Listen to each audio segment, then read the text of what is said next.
All right, now we're going to be moving into the next panel, which is the certification panel. And for myself as a business owner and part of ABAOC, one of my big goals was to get certified, right? And I'm still in the process of getting that done. I know Jay has gone through the process. I know our president-elect Manish has gone through the process. Marlene Nantel, she serves on the board of ABAOC, and she's a longtime board member. And her organization, the SC and MSCC, they cover doing certifications for the minority MBE. And so what that is specifically is, these corporate buyers, they have a certain amount of money that they need to spend towards diverse and minority businesses, right? And to ensure that they are meeting that requirement, they want to ensure that they are working with actual bona fide certified businesses. I mean, like if you're veteran certified, women owned, where's some of the other ones, minority, so if they want to make sure that you are actually what you say you are, and the certification process is a way of ensuring that that truth is being told, right, and that is actually happening. And that's a great advantage for you because it's something that puts you in higher in contention for these contracts. And there are contracts. And recently, if you would have attended some of our ABOC breakfast trainings, we do talk about that. We have resource speakers come in and they let us know about some of the opportunities that you might not even think you'd be able to be a part of, right? But because you're a certified business, you're in a good position to be considered. So there are some contracts out there that might not even have to go through a full bid proposal, which sounds really great to me. So being in these positions where I can be um, just really considered right up front for some of this stuff is something that's really great. I keep saying great because I'm just so excited about like what this can really do. We're all looking for that next big break, and this is definitely what that is, right? So getting certified with these companies who do have to there's a big thing with our government now, and what we're trying to accomplish as far as diversity, equity, and inclusion. And so again, this all goes towards pushing that initiative and making sure that we're all being put on a level playing field, or being having it accessible to us, right?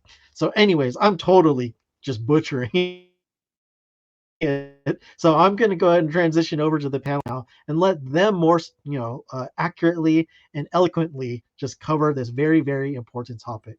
So let's go ahead and head on over to the certification panel. Good morning, panelists, and thank you for joining us.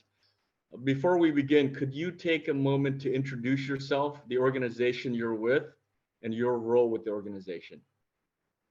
Hi, my name is Jasmine Joseph, and I've been in the certification field for 6 years and in management for over 10 years. And currently, I'm the certification manager for the Supplier Clearinghouse, which is the certification program for the California Public Utility Commission.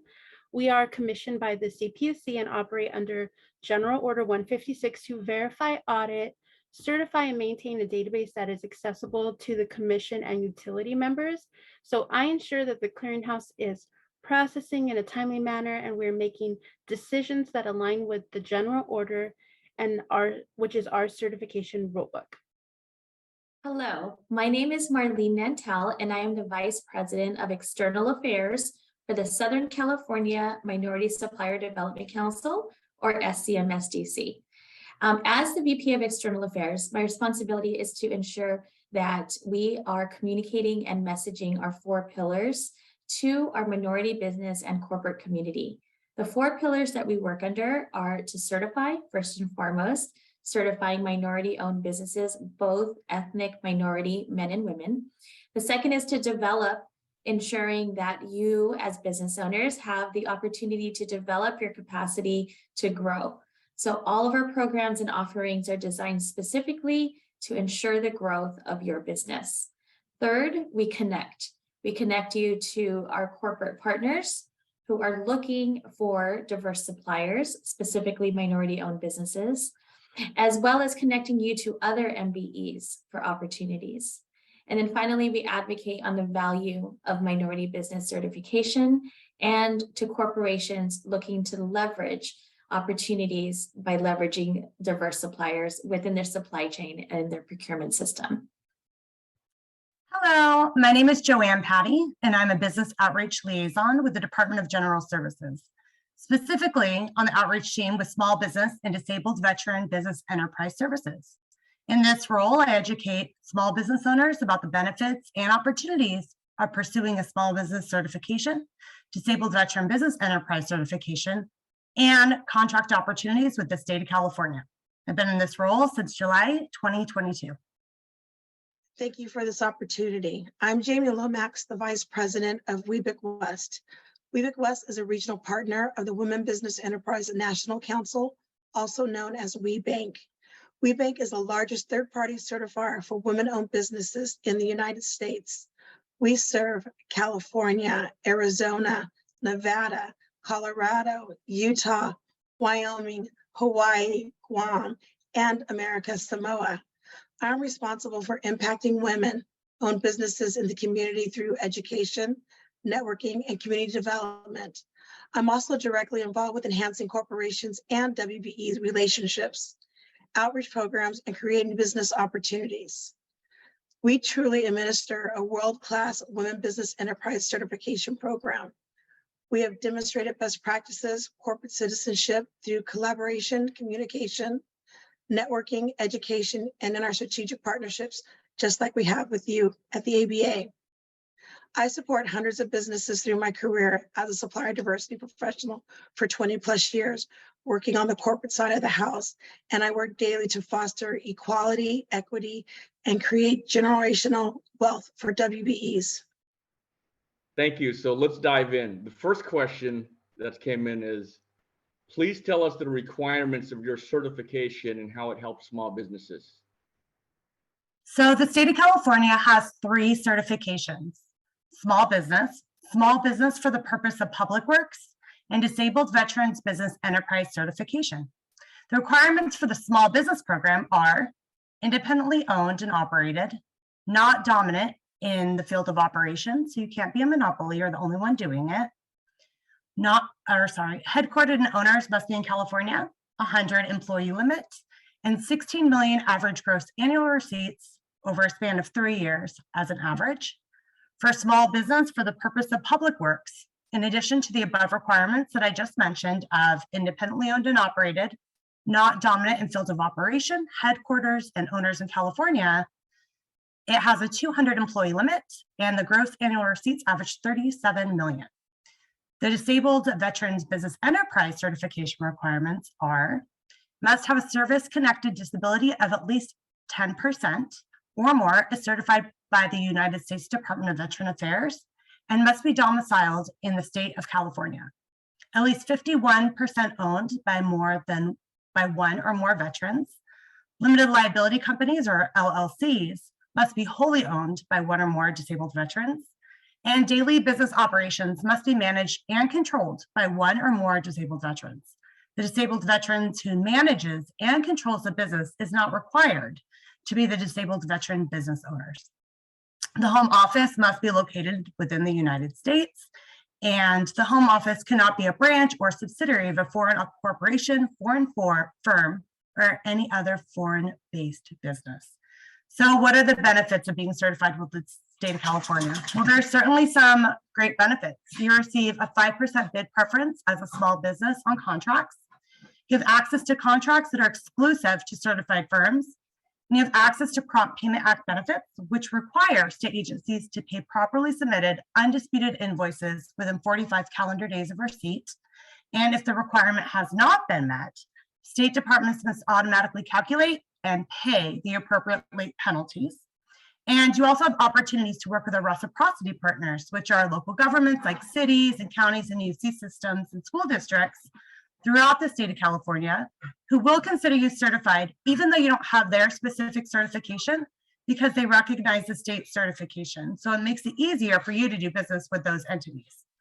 And lastly, whenever you work with a prime contractor on a state contract, they get the benefits of your certification, giving them an incentive to work with you. So the Supplier Clearinghouse currently certifies businesses as minority business enterprise women business enterprise, LGBT business enterprise, persons with disabilities business enterprise, and disabled veteran business enterprise. So in order to qualify for women, minority, LGBT, and persons with disabilities, the owners must meet a minimum of 51% to qualify. To be eligible for MBE, the presumed minority groups include African Americans, Hispanic Americans, Native Americans, Asian Pacific Americans, and other groups as defined in the general order. It is not enough to be woman, minority, LGBT owned. We also look at control and management of the daily operations to qualify for business enterprise, and firms certified as DVBE by the California Department of General Services are automatically recognized in the Supplier Clearinghouse database. So the requirements for MBE certification vary, and they are based on your business structure type. So let's assume that your company is an S corporation. There are a number of required documents, from your federal tax returns in full to your facility lease agreement to your bank account signature card to your corporate bylaws that are required. So if you go to our website, scmsdc.org, and you go under MBE's certification, there's actually a PDF that you can download, and it goes by business structure type and is specific about which required documents are needed. Many of the required documents for certification are similar to other certifying entities. So the documentation is very similar across the board. So once you're certified with one organization, it's really helpful to just move on to the next certification if you qualify. So the requirements do vary. What's important is to make sure that you qualify for certification. So not just are you a minority-owned company, but there are some pre-eligibility requirements before you actually begin the process. So first and foremost, you want to make sure that you're headquartered in our service territory. So we are one of 23 regional councils under the national organization, and our territory is up to and including Fresno County, down to the Mexican border, excluding San Diego County, which is actually part of the Pacific Southwest Council. So once you're certified with any of the regional councils, you're actually a nationally certified MBE, and your certification is accepted by over 1,500 national and local corporate members across the country. The next thing you want to make sure is that you are a US citizen. That is a requirement for certification. So in addition to making sure that you're headquartered in our territory, that you're also a US citizen, and that you are a for-profit entity. So we do not certify nonprofit organizations. We are actually a nonprofit organization. And then finally, you must have the ability to submit all of the required documents. As I previously mentioned, the PDF that is downloadable from scmsdc.org would give you more information on the specific documents needed to get certified with our organization. WBENC certification for women-owned businesses is one of the most widely recognized and respected certifications in the nation. It is accepted by thousands of corporations within the country and a number of federal, state, and local government agencies. WBENC certification is an important marketing tool for expanding companies' visibility among decision makers in corporate supply chain, diversity, procurement, and organizations. Our requirements for certification help us ensure businesses are indeed women-owned. Some of the requirements included, but are not limited to, signed sworn affidavits, history of business, professional and business licenses, resumes of all the owners, board of directors, key management team, evidence of gender for female ownership, evidence of US citizenship or permanent legal resident status for female owners, financial structures, personal information, management information, governance information, business entity information. Women owners must manage the day-to-day operations of their business and hold at least 51% ownership of the business. We even check your bylaws. At WBEC West, we have dedicated team members whose sole purpose is to collaborate directly with women throughout the certification process. Thank you, panelists. You guys all talked a lot about the possible benefits to small businesses. Now, we know that small businesses are struggling, and some of them conceive this as a competitive advantage to grow their business. But many of them are also owners and operators of their business, and they may find this process too daunting, or they think that they don't have the time to go through it. Could you talk about the certification process, and also is there a cost involved to get certified? If you would like to apply, you can submit an online application at thesupplierclearinghouse.com. Applications are reviewed within 4 weeks of submission, so we have 4 weeks to conduct our initial review, but we usually get to it before then, and our application process is actually free. A brief summary of certification process. A business entity applies along with necessary supporting documents, notarization, sworn affidavits. We have trained certification review committees that meet on a monthly basis. Once the applicant file is complete, meaning all the documents are pertinent to the business and legal structures have been received, the application is packed and reviewed by our certification committee. There is an on-site visit conducted by a predetermined time with the majority women owners or owners will be in attendance. At a subsequent certification review committee meeting following the site visit, a final determination is made regarding the applicant's eligibility. If certification is granted, the company owners will receive an email notification letting them know that they have been certified. And then we reach out to them to see if they want to attend several of our events. One of the things we host is leveraging your certification. A lot of people get certified and don't really understand what are the next steps. So we actually have a monthly event that we put on to kind of walk you through our website, explain to you the benefits of certification and the best way of how to utilizing it. If you're a business owner and if your business is under $1 million, the fee is $350. If your business is between 1 to 5 million, the cost is $500. From 10 to 50 million, the fee is $1,000, and from 50 million above, it's $1,250 for certification. Sure. So the only cost is your time.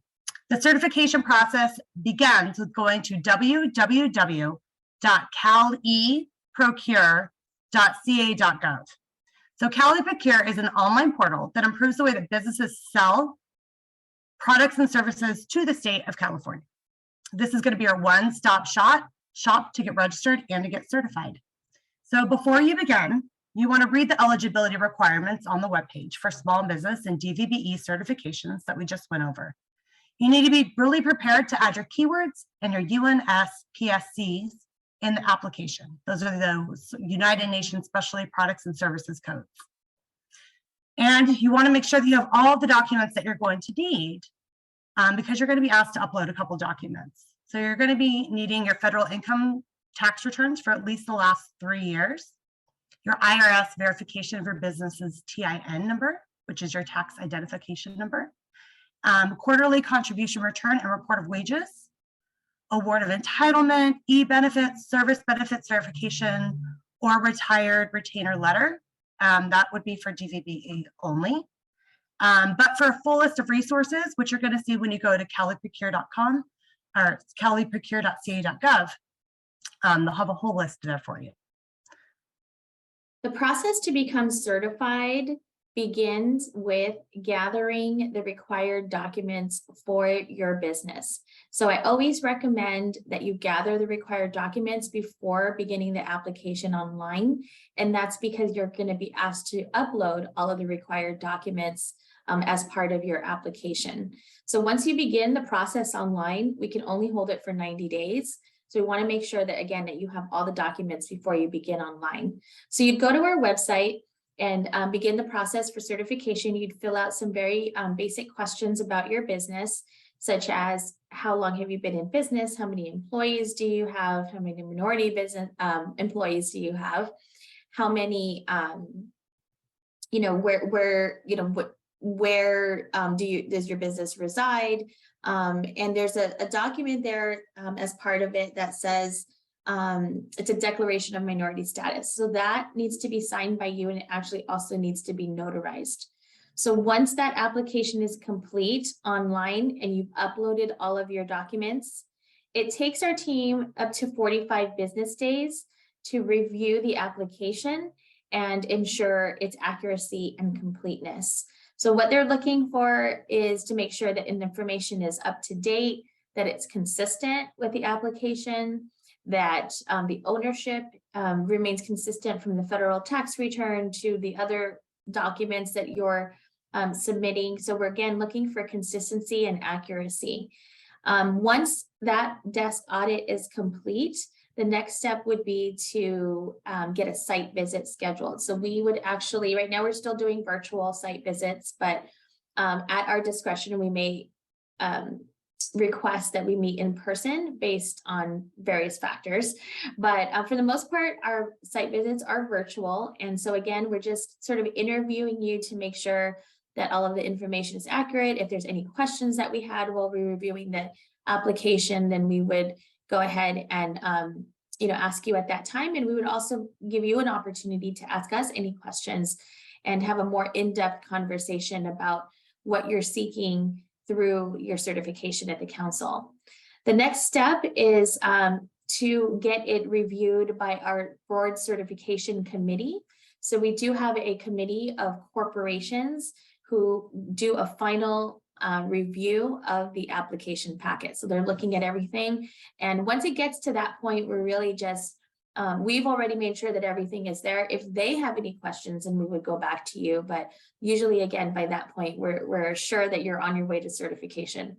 Once those major steps have been completed, then you would receive your application after the first of the next following month. And it's good for 1 year. So in order to recertify, it's a lot easier of a process. We do send you a notification 90, 60, and 30 days before your expiration. And we make sure that you have an opportunity to recertify. You don't want to let it lapse, because once it lapses, you have to start all over again. And it's kind of a pain. So if you're trying to do business with major corporations in the private sector, then we are a great resource, not only for the certification, but for leveraging services such as the various programs, mentor protege programs, professional development, suited for your industry and or for your size of business. Okay. That's excellent. Now, diversity, equity, and inclusion is on everybody's mind. And we want to uplift our communities and create opportunities where everyone can succeed. So with that in mind, do you have local or small business goals? And how are you outreaching and providing those opportunities for local small businesses? Yes. So the state of California, as a department and as a whole, have a goal to spend at least 25% of all contract dollars with small businesses and 3% of that with DVBEs. Our vision is to be a premier organization connecting women business enterprises and interested parties that are building a parity and global economy. Our mission is really to increase economic vitality for the communities that we serve. So you could be a large business or a small business. We're really just trying to make sure we're working within our communities that we serve. We do not, as a nonprofit organization, have any local or small business goals. We serve the entities that do. So I like to think of SCMSDC as a catalyst and as the bridge between minority businesses in Southern California and the corporations who are seeking to do business with them. So while we're not the ones that actually have the opportunities, we hear about them, we share them through our weekly opportunity alerts that are for certified MBEs only, and we share them with our network as appropriate. So if we know, for example, of an opportunity, just something off the top of my head that came up recently was environmental remediation, and we learned of this opportunity, we immediately query our database and contact you to let you know that we understand that this corporation is looking for a small business or a minority-owned business within your industry. So we always are looking to make that connection and bridge you to the opportunities once you're certified. So at this moment, our diversity program does not have any local or small business goals. Thank you for those answers. You know, as somebody who's about to go through this process, could you give them some tips on what to do, as well as some common mistakes that you see people make as they're going through this process? The best advice, I think, and tips that I can give to business owners are to be aware of the resources that are available to you. Some of the greatest resources, and I think SCMSDC being one of them, some of the most under-leveraged resources are right under your nose. And there are opportunities out there. As a minority-owned business, as a woman-owned business, as a small business, as a veteran-owned business, as an LGBT-owned business, I would say be engaged in your community and leverage the resources available to you, whether it's one of our organizations that I just mentioned that exist, or your local industry groups and your local chambers of commerce. I would say get engaged and be proactive in working on your business and not just in your business. Common mistakes. I would say that one of the more common mistakes that I see are just a lack of confidence in meeting and getting in front of a potential corporate client. A corporation oftentimes is not looking to hand you a contract right when they meet you. They're looking to get to know you. So I would say that it's important to build the relationship and to not always think so transactional, but actually just build a genuine, authentic relationship. And then the contracts and the opportunities come, because then they know who they're doing business with. As you know, as business owners, it's so important to trust the people that you're doing business with. And so establishing that rapport and that trust is so important. When the opportunities do come, and once you've had that relationship, then that's when their opportunities, kind of really start to flow a lot more. A common mistake, I think, also is just thinking that you're not ready. You may not be ready for a large contract, and that's okay. But again, focus on the relationships. Not everything is, you're not going to walk away from a conference usually with a contract. You want to just build. So I would say just be yourself, be honest about the products and services that you provide, and do what you do best. Sure. So some common mistakes that we see are not following all the directions on the solicitation, not responding by the deadline. So what that means is if you go past a minute of when you're supposed to submit your procurement opportunity, you really want to make sure that you're reading the bid solicitation, that you're submitting all the required documents on time, not a minute past it, because it could be discounted if you go past the time. Forgetting to return all requested information or forms, or forgetting to sign all those forms. You really want to pay attention to that, and then leaving out any required permits or licenses or anything like that. Some tips. Go onto our website, www.caliprocure.ca.gov, and we have a plethora of resources of training and materials and a lot of short videos that you can watch, that you can review, that you can pause and go back. And always reach out to us. You can reach out to businessoutreach.ca.gov, which is the inbox. We are a small but mighty team, and we are here to help you through the whole process. And I just want you to remember that government contracting is absolutely possible, and it's great. So thank you so much.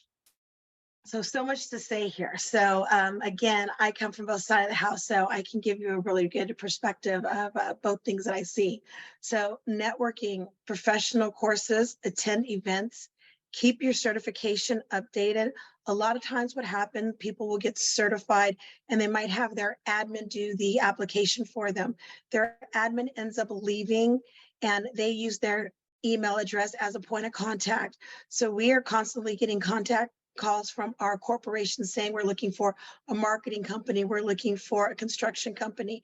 And so we will send out emails to these addresses that we have, telling them that's some potential opportunities. But if that employee is no longer there, there's a lot of opportunities that you all are missing. So business owners need to make sure that they keep themselves as the point of contact. It's really important to understand and to be able to create a perfect pitch. Your pitch should be 30 seconds, 60 seconds, or 90 seconds. Always take advantage of grant money. And most importantly, always take care of yourself and the work-life balance. It's really important. Please don't overcommit yourself. When you're doing like an exhibit booth, for example, if you're standing at an exhibit booth and you see there's 20 people behind you, you can't try to take that corporate person representative's 5 minutes of their time. You have to be respectful for everyone behind you. That corporate is paying attention to your conversation. You should very clearly be able to pitch your business and say, this is what I do. This is how I can save you money, or this is how I can help you reach your goal. And this is what my value add is if you choose me instead of your incumbent or another potential company. Extremely important. And again, it's very important that you don't go up to an exhibit booth and say, how can I do business with you? They don't want to hear that. You have to be able to do the research in advance, research the companies that you're meeting with before you have those conversations. And again, I can't say this enough, that 90-second pitch is extremely important. And then mostly some of the new things, you want to make sure that you have digital business cards. Those are really important. A lot of people do not want to waste paper. So a digital business card is very important. And also, if you do have business cards, make sure you don't use shiny and beautiful business cards. It's a problem because if you go to an event, they're going to want to put notes on that business card. Like maybe you're in marketing, so they know this needs to go to Erica at my company. So they're going to write Erica on there. If they can't write on that business card, most likely nothing's going to be done with that. So it's really important that you make sure things are functional. And then also on business cards, your business card shouldn't just say Lomax Group. Because again, when we're having a conversation, that makes perfect sense. But after you leave and that corporate has met with 50 different companies, it kind of all blends together. So if your company is just called Lomax Group, you should make sure very clearly on there it says Lomax Group Construction Management Team. So it's very clear to them exactly what they do. Last but not least, this is one of my biggest things I like to share.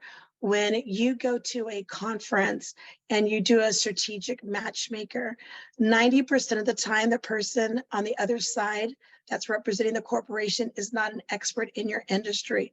What a supplier diversity professional's job is to go to their company and say, what are we going to be procuring in the next 6 to 12 weeks? So they're going to say, we're going to be procuring IT, construction, marketing, and janitorial. So then they'll in turn share that information, for example, with the ABA, and let ABA know these are some of the things that this particular company is going to be procuring. So they will try to match you up with the company because of what your specific trade is. But that person is a supplier diversity expert who's not going to be an expert in your industry. So you need to make sure you can very clearly explain what your business is and how you can help them reach their goal. And I think that's about it. The online process is pretty straightforward. I recommend gathering your documents, converting them to a PDF, and uploading them to the system when you have them ready. What can delay the process are missing documents or red flags that require us to request additional information. So you want to spend the time to make sure everything you submit is very detailed and accurate. There is also a section on our website that lists the application types and required documents associated for each application. And I would definitely recommend that you review that section before starting the application process. And of course, if you have any additional questions or need assistance, we're always available to assist you. You can contact us at 800-359-7998 or email us at info@thesupplierclearinghouse.com for more information. Thank you, panelists, for a very informative discussion. And you've certainly given us a lot to think about as well as things to follow up on. Now, I would encourage the attendees who are in this session today, if you have any follow-up questions or need additional details, to reach out directly to the panel members whose contacts are in the are provided. And as well, you can also find that information on our website at abaoc.org. Thank you again for your time.